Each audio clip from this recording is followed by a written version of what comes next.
Hello, welcome to THE Journal Insider Podcast. This is Crystal Kirkendall. I'm editor at thejournal.com and host of the podcast. I'm here today with Todd Ryckman. He is Global Director of Customer Success for Cypher Learning.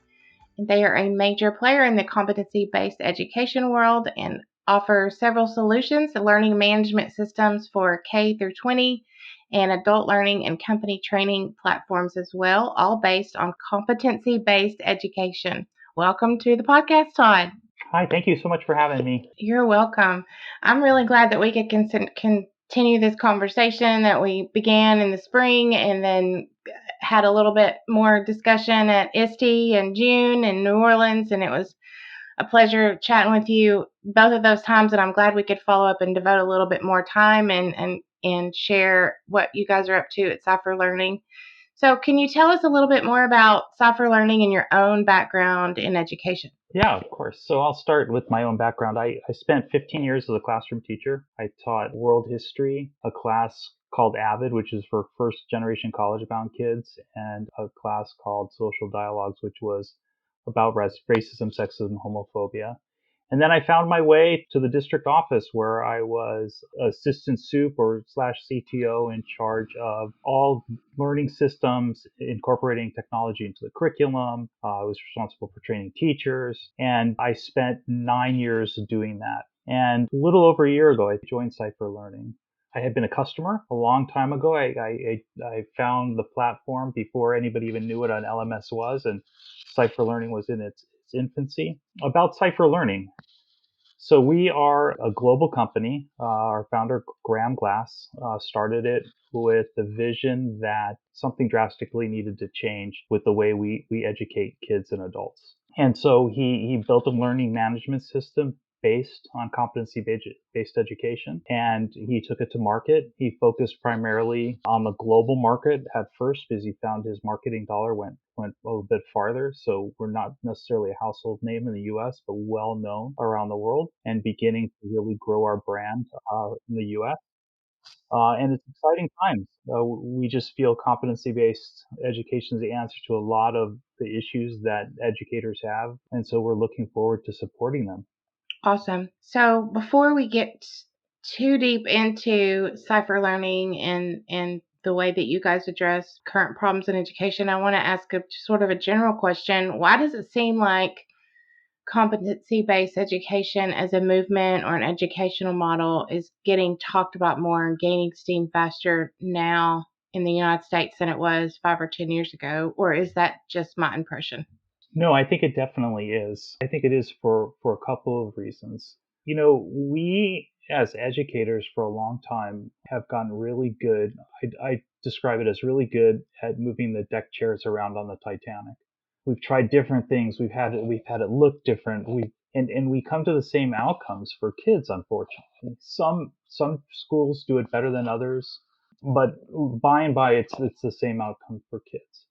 So, you know, this is an old system based on the Industrial Revolution. And so I think that people are finally realizing, hey, we need to do it differently. We need to do it differently because families are going to vote with their feet. Families are going to go other places to get educated because there's so many opportunities now with distance learning for them to go. Right. I think there's a lot of things happening that are coming together at the same time. One is people are really realizing, okay, we need to do something completely different. Two, colleges and universities are beginning to become more open to looking at how they review transcripts of students. You know, we were always based on the Carnegie unit, and now colleges are beginning to look at, hey, is there a better way to evaluate students for entry?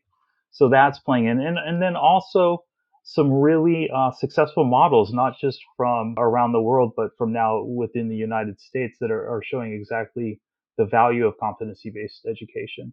So I think there's a confluence of things happening, and also a lot of organizations that have been really successful in advocating for competency-based education around the country. So there's just a lot of work going on right now. Right.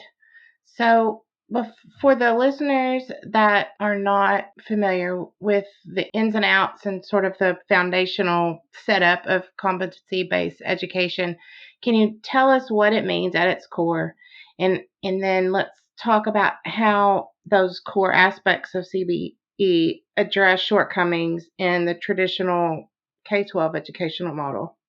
Yeah, one of the big issues that we have in the traditional way we do things is time is fixed for us and learning is variable, right? If you're in 8th grade, you're moving on to 9th grade, no matter what, whether you learn specific standards or not. So the idea of competency-based education is really to turn that on its head, where learning becomes fixed and time is variable. And so what you do in a competency-based education environment is students and adult students, I'm talking about students, children and adults, they work at their own pace on discrete competencies, and they have to prove competence on these discrete competencies before moving on.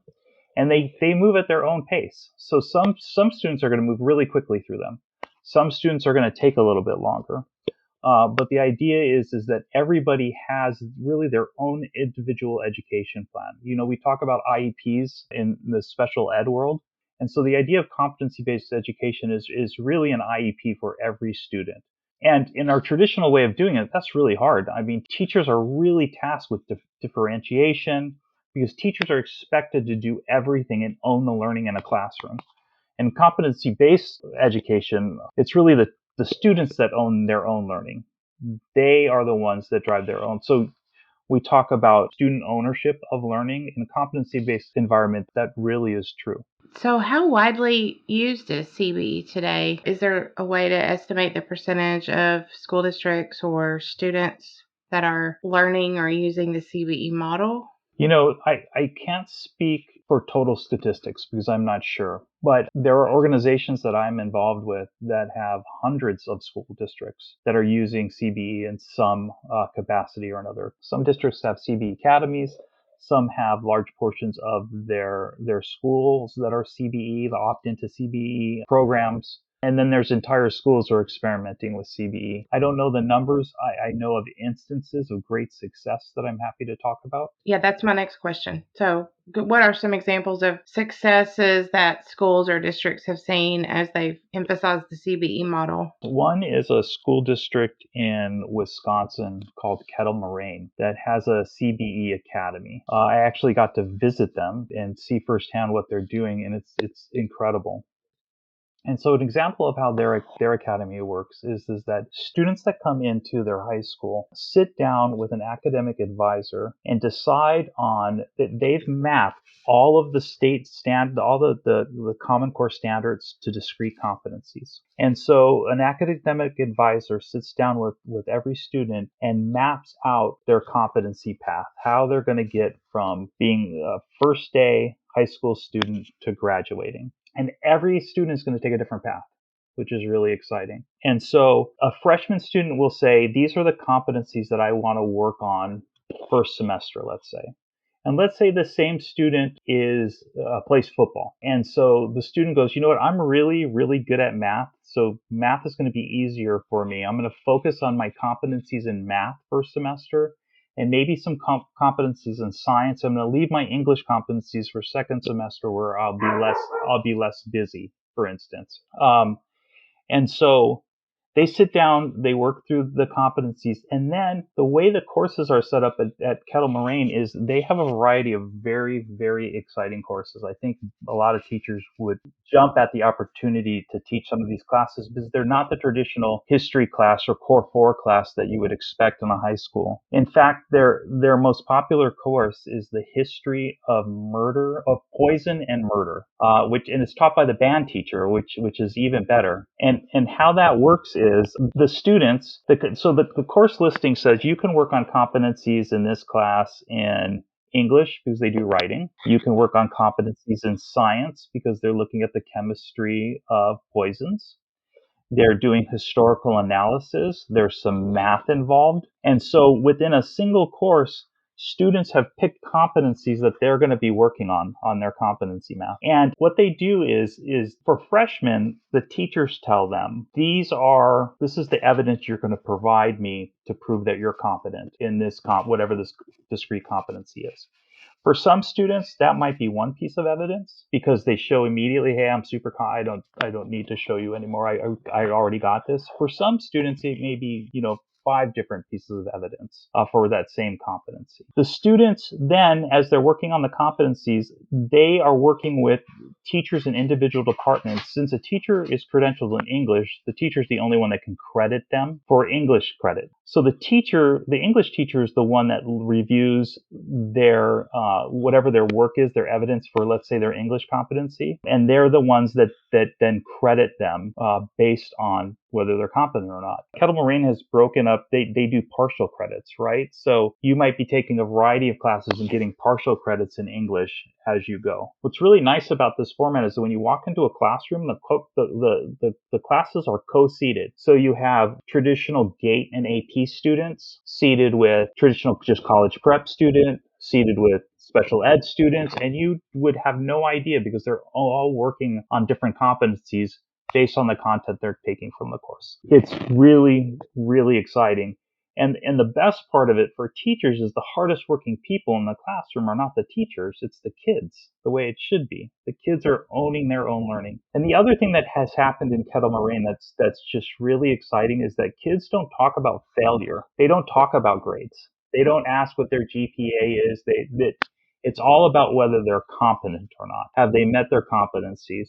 And so this mind shift around, hey, it's about learning is super important because in more traditional high schools, in the high school that I taught forever, I would say education had been more about compliance than about learning. Kids figured out how to jump through hoops, how to score well on tests, how to do minimal work in order just to get through it. And what you see with these classes like the history of poison and murder, kids are really engaged. They're taking courses, and that's just one example. Kids are taking courses that excite them. Teachers are excited to teach the courses. It's just amazing. So that's Kettle Moraine. I want to ask one question. You said that the English teacher would credit them for the English language competency. Yeah. Regardless of whether it was an English class, air quotes. Yeah. So in this example that you gave, the history of poison and murder, which sounds like it sounds like a Netflix show, who would that teacher be able to credit them for the stuff that they learned that's related to science? For example, you mentioned the chemistry of the poisons. Yeah, it's an excellent question. So the band teacher teaches this class, right? And so if a student is working on English competencies, the English teacher is looking on their evidence for English competence. A science teacher is looking at their evidence for science competence, math, and so on. So each of those, yeah, that makes sense. Right. And so you may not be teaching a student in a class. Like I might not have a student, I was a history teacher. I may not have a student, I might not be teaching the class that they're taking, but I may be looking at the evidence they're providing to show competency of these certain standards or competencies. Yeah. And it sounds like a lot more teamwork, not only among the kids, but among the teachers. Absolutely. Is that accurate? Yeah, absolutely. And the teachers who work there love it. They love it because of that very thing you just mentioned, the ability to work with other teachers, to work with a broader set of students sometimes. They may be working with a lot of students, even though they're teaching just 1 or 2 classes, they may be working with more students, but on a more coaching basis like it should be, right? Having time to really sit down with kids that are struggling, thinking about, hey, well, this evidence falls a little short, and let's talk about why and how you can improve it. What would some of that evidence look like, maybe? Like, what would their science evidence look like, and what would their writing or their history, what could come out of this that would be something they would submit to earn a competency? It could be a variety of things. I don't know if I'll be able to give you a specific example, but one of the things they talked about in Kettle Moraine, to give you an idea of kind of the thought process behind it, is that there are all sorts of skills that kids come to school with every day that they don't get credit for on a traditional transcript, right? They come with the ability to organize. They come with the ability to do, some of my students, would go home and take care of their brothers and sisters. There's all these things that really, if you were looking for a person to hire, you would be looking for someone like this, but that doesn't show up on an educational transcript. Right. The pieces of evidence could be a variety of things. It could be they had an internship where they did, some kind of historical analysis. It could be an actual piece of writing that they did, or an interview that they did, or they went and volunteered someplace and are able to connect that to some competency. So there's all these opportunities that in a traditional classroom we wouldn't view as evidence of learning, but could absolutely be viewed that way. But we don't give credits for that in traditional classrooms. Right. And the most powerful part of this is that, again, in a traditional school, in my classroom, I was moving on whether all my students got it or not. I mean, even when I really tried, I'm up against a time. I got to get these kids through the curriculum, right? And it's gotten better over time, but still it's the same. I was stuck with this whole problem with the time is fixed. And it didn't matter whether kids got it or not. I had to move on.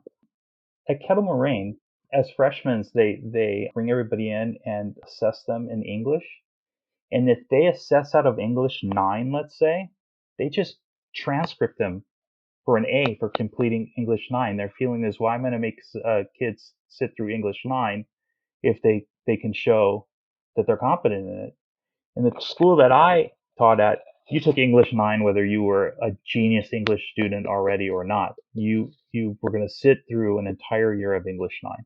And so what did we do with those? We tried to give those kids AP or GATE or some other, we try to make it more difficult for them, or challenging, I should say, for them, when really we should just allow them to move on. So the Right. other thing that happens at Kettle Moraine is kids get done more quickly than other students. Like they may be done with all their competencies by their middle of their junior year.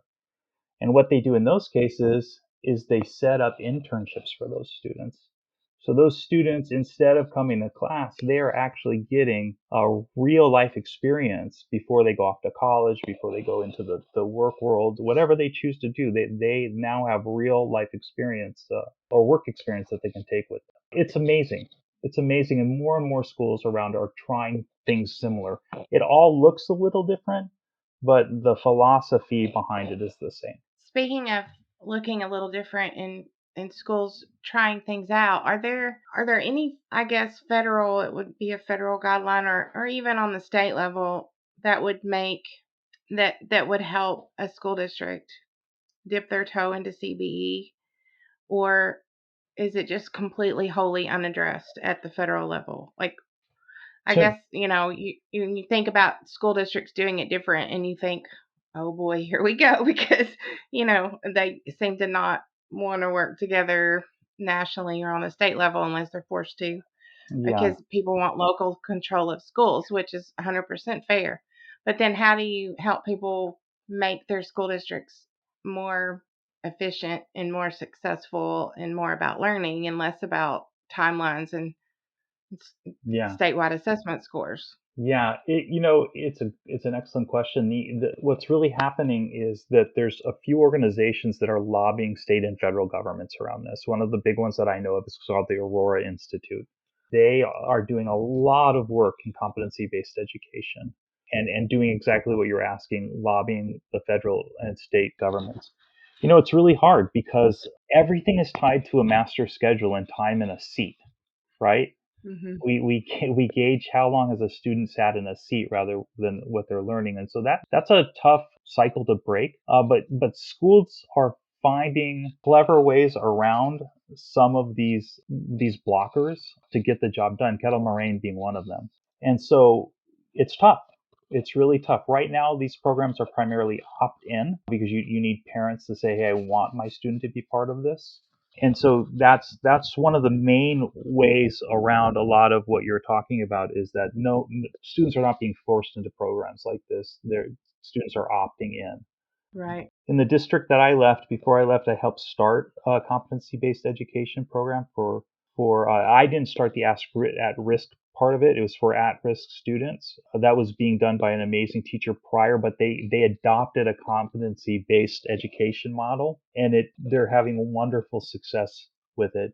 So much so that now kids who are in just the regular education program are trying to get into the competency-based ed program. It's a heavy lift because whether parents are opting in or not, Parents are used to seeing grades to gauge how their Right. students are doing. And it's not about grades in competency-based education.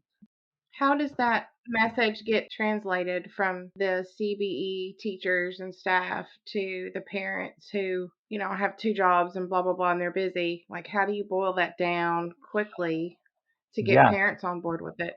there's a lot of education that's done on the part of the schools. So both of the examples that I shared with you both have really defined parent education pieces where they educate the parents on this. And it's just not the parents that need to be educated. The kids are not used to it.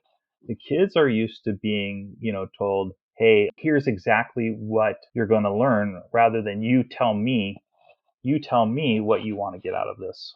Right, So it's complete mind shift for students also, which is hard for them at first because they just want to they're just like, just tell me my grade. Did I get it? Did I get yes or no? Did I get an A or an F? I just want to know. right. And teachers are like, it's not about that. It's just about whether you're competent or not. So for a lot of students who are like, oh, a C is good enough, or even a D is good enough, that's not they're not allowed to say that anymore. They have to show competence. I can see how it would be scary for some students and also kind of forces them to get their head in the game, right? They have to Yeah, actually show up and do stuff. yeah. So, if a school district wanted to get involved with CBE, where would they start? If they don't know that much about it or they already know enough to know they want to do it, what how can they get started with this? So I am not affiliated with the Aurora Institute at all. How I came to learn about CBE is I had a really forward thinking superintendent who brought some teachers and myself to one of the Aurora Institute's annual conferences. And that was just so valuable. And that's where I would suggest going because there was all sorts of people there who are either like you have no idea what it is when you get there, or people who are just dipping their toes in it, or people that are fully engaged. And so it's just a wonderful place to find out more about it, but also more importantly to network. And so we started by going there and meeting groups. That's where we found out about Kettle Moraine and we ended up visiting their district. And so that's where I would suggest looking. They just have a ton of resources. It's really just a one-stop shop. And from their page, it'll direct you to other resources. So if I was directing anyone where to start, I'd be at the Aurora Institute. Awesome. I want to come back to Cypher Learning. I want to know, like, when did Cypher Learning launch the first CB, its first CBE LMS, for Mm-hmm. example. Mm-hmm.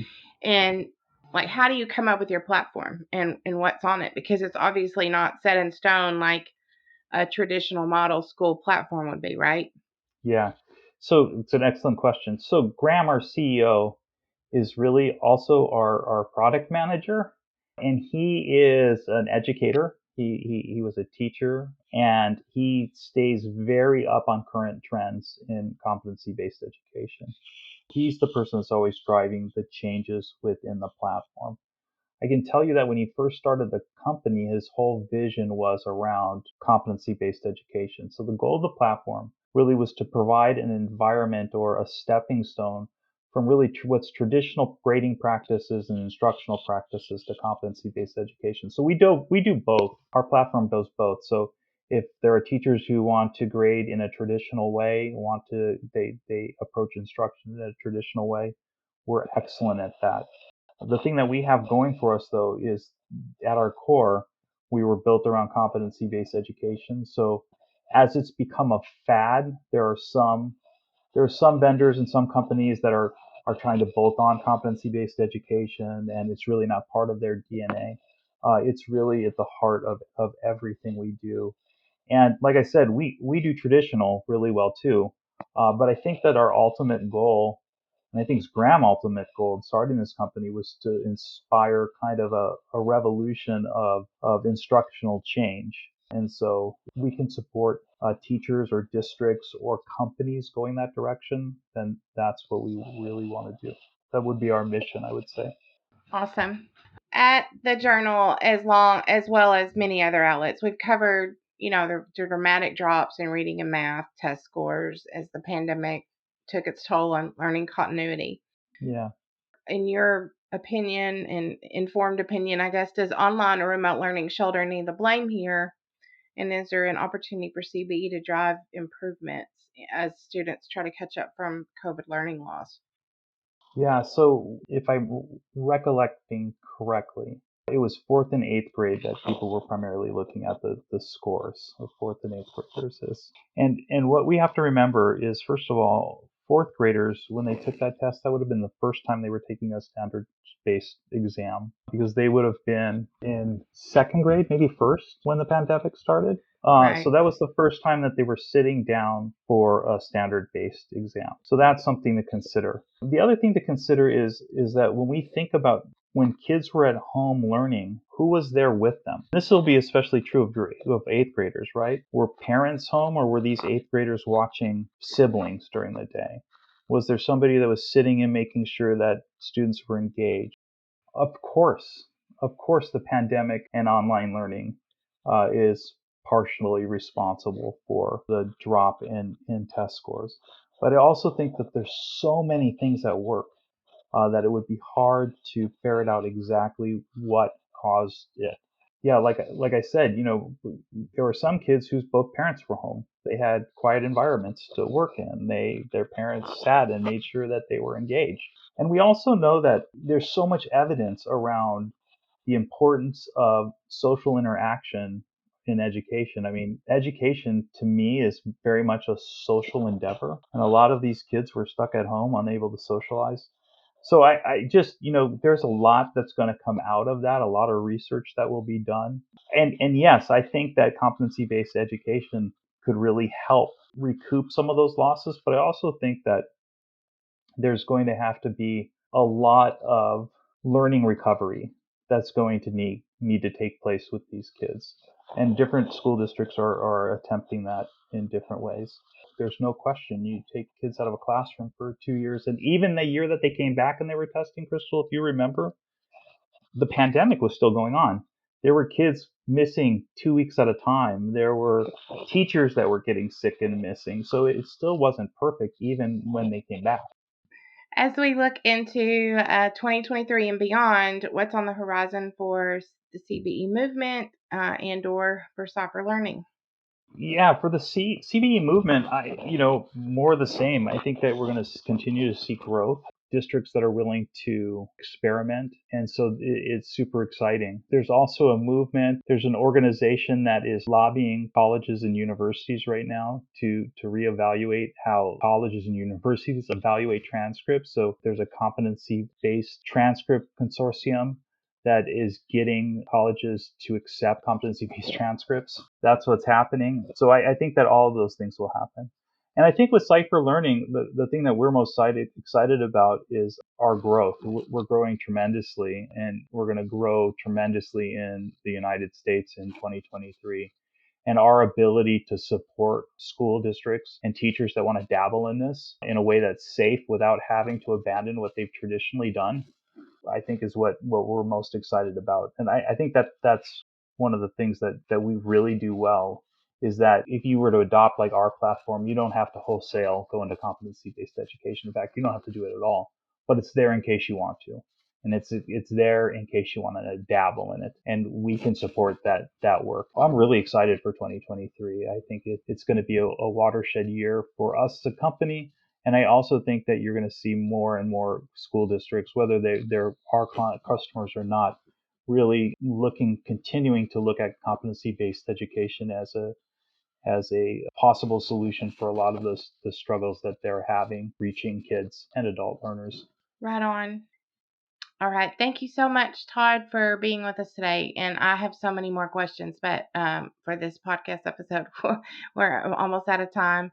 I really appreciate your insights, and of course, thank you for everything you do for education and the students and the educators. And we hope you have a wonderful holiday season. Hey, you too. Thank you so much. You're welcome.